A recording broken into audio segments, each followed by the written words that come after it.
கிருத்திகா வீட்டில் இருக்கிறோம். கிருத்திகா வீடை இன்னைக்கு பிரிச்சு எல்லாத்தையும் மாத்த போறோம். எல்லாம் உங்களுடைய ஒத்துழைப்போட. வீடு பாருங்க அவ்வளோ மோசமா இருக்கு. வாங்க வீடை பார்ப்போம். வீடை பிரிச்சுட்டு இருக்காங்க.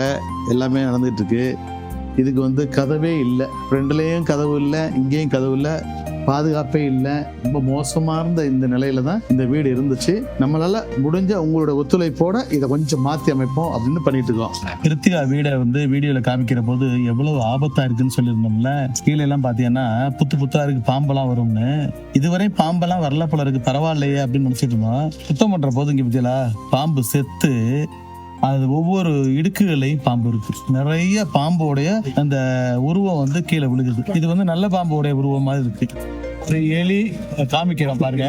எலியை கொண்டு போய் மேல வச்சு அப்ப நல்ல பாம்பு மேலே குடியிருந்திருக்கு. அதிர்ஷ்டவசமா இந்த பிள்ளைங்களை தொந்தரவு பண்ணாம இருந்திருக்கு. நல்ல வேளை இப்போவாது இதுக்கு ஒரு விடுமூச்சம் கிடைச்சுங்கிறது ரொம்ப சந்தோஷமா இருக்கு.